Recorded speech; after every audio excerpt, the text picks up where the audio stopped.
The 11th Circuit Court of Appeals on Tuesday granted a request from special counsel Jack Smith to drop President elect Trump's Florida documents case, ending the battle to charge him over retaining records with classified markings after leaving office.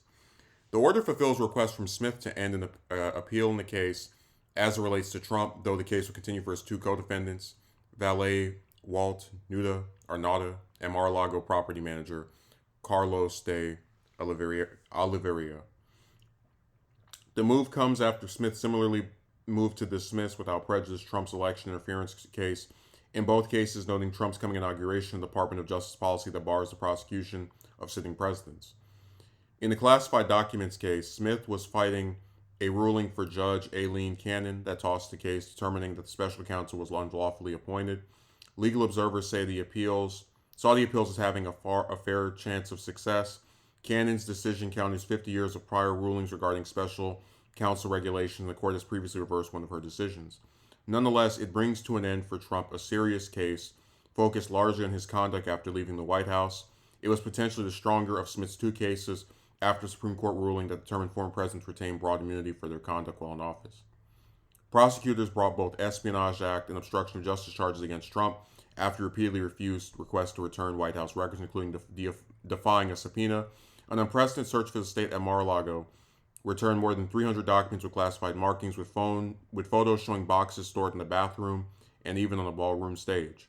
In some cases, the box had spilled open, their contents lying on the floor. Among the tranche of documents were some marked with the most sensitive classification levels, including those from human sources and about U.S. nuclear capabilities. A superseding indictment also laid bare Trump's alleged efforts to hide evidence related to the case, including coordinating with his two co-defendants to try and delete video camera footage showing the boxes being shuffled around the property. Yeah, it's not like we didn't see this coming. I don't really have that much to say. I guess it's just another reminder that if you win the highest office in the land, you can pretty much do whatever you want.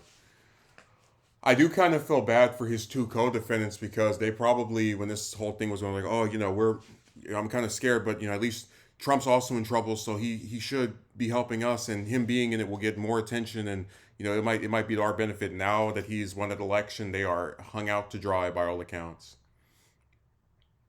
Of course, they're doing something illegal, and I don't have sympathy, but I mean, it is easy to see where he, as the inarguably most famous and well known of the three, would be the one that probably coerced them, or very much likely they got caught in his mess.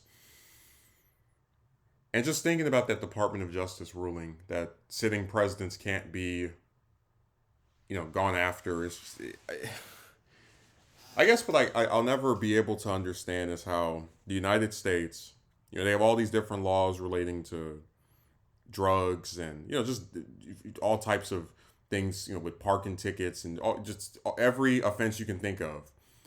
And if someone is famous enough, if they are, they don't even have to be a sitting lawmaker. If someone's famous enough, they can hide documents, they can not follow subpoenas.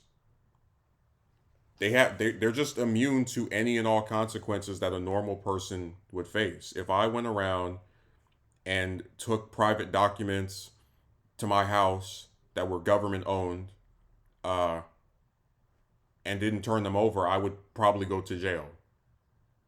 You see how many times you can get in trouble for just parking somewhere when the thing when something says don't park here at this time. It's sad that the U.S. is like this. But yeah, we're gonna get a good precedent now where basically anytime a former president leaves office, Democrat or Republican, they're probably not going to get in trouble over the things that they do while in office, and even sometimes after leaving as well. And I've told his supporters this is not even about it being Trump. If you wanted to go and look at criminal doings of Obama, Clinton, we can go as far back as possible. I'd be all for it. It's sad that we have a supposed law and order society where all it takes to avoid getting in any kind of trouble with the law despite breaking it repeatedly is to just win an election.